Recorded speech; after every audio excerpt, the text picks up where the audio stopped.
Congrats, Steph. Still unbeaten in 2023. How pleased were you with your performance today? It was the first challenging match. Coming from a player that has done well in the last couple of weeks and has had a good streak in the last 2-3 weeks, so I knew I had to deal with something big today. And it was not easy in the second set. I didn't know how I'm supposed to survive that, but I found ways that kept me inside the tiebreaker. And I just waited, and I think the second set was important for me to get ahead in the score and to get a little bit of a psychological boost of what I was supposed to do in the third. So generally, very satisfied with today's quality on the court. Anyone in English? When you're asked on the court, please raise your hand so that I can see who's asking questions. There, yeah.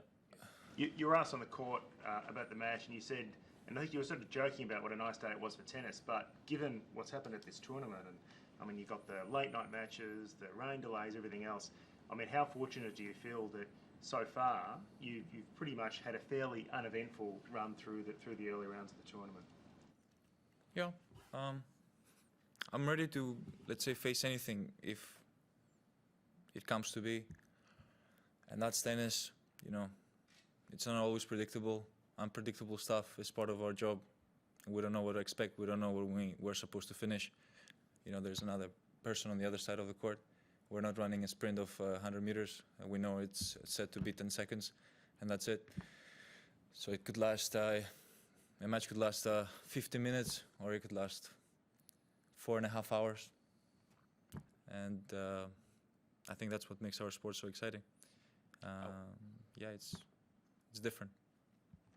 Howard. Hi, Stefanos.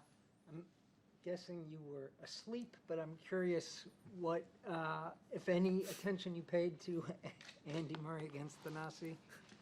Guessing I was asleep. Guessing I was asleep. At 4 in the morning.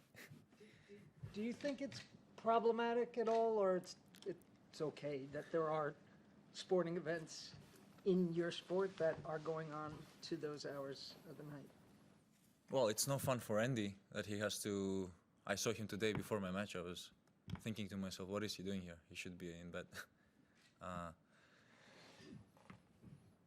That's the nature of it. You have to deal with it. What can you do? I mean, it started at a reasonable time, I would say. There's a rule in place. They didn't break any rule. The match started at 10 o'clock. Yeah, Kokkinakis made it long. Murray made it long too.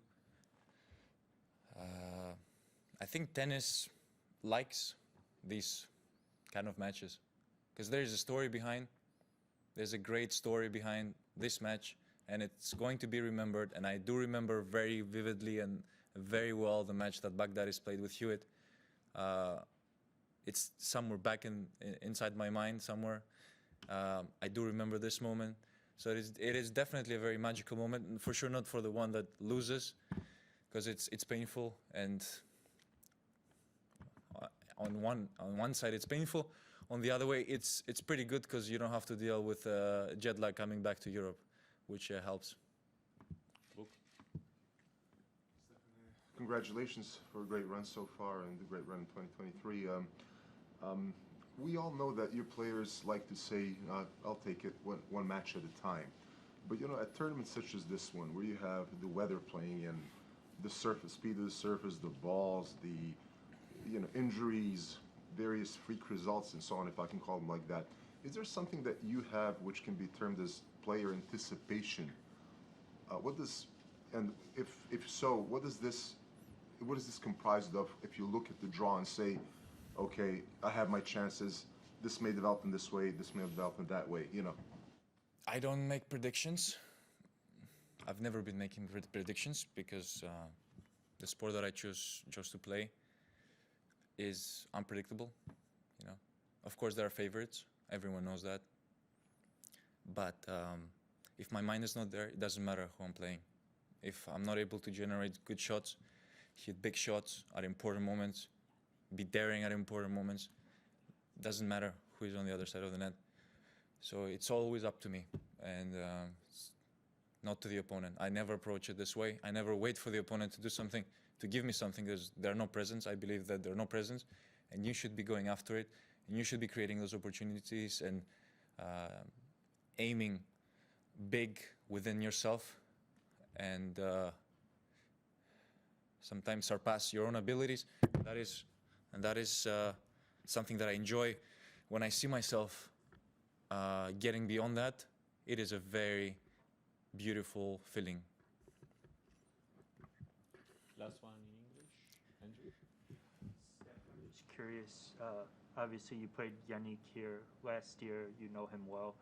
What do you think is most important, without giving your game plan away, what's most important for your game, for you to focus on against him? For sure, I have a good memory from last year. I'm sure he's much better prepared this time. I hope I can deliver a good sort of a good level of game, because it was close last time. I think it was in 3 sets, yes, but it was close.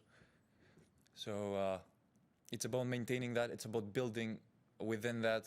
It's about perhaps maybe sticking to what worked previously and continually sort of adding to it when out there in the match. I have big weapons. I think, generate even more power now than I did before. I can take the ball early. I have a lot of options out there.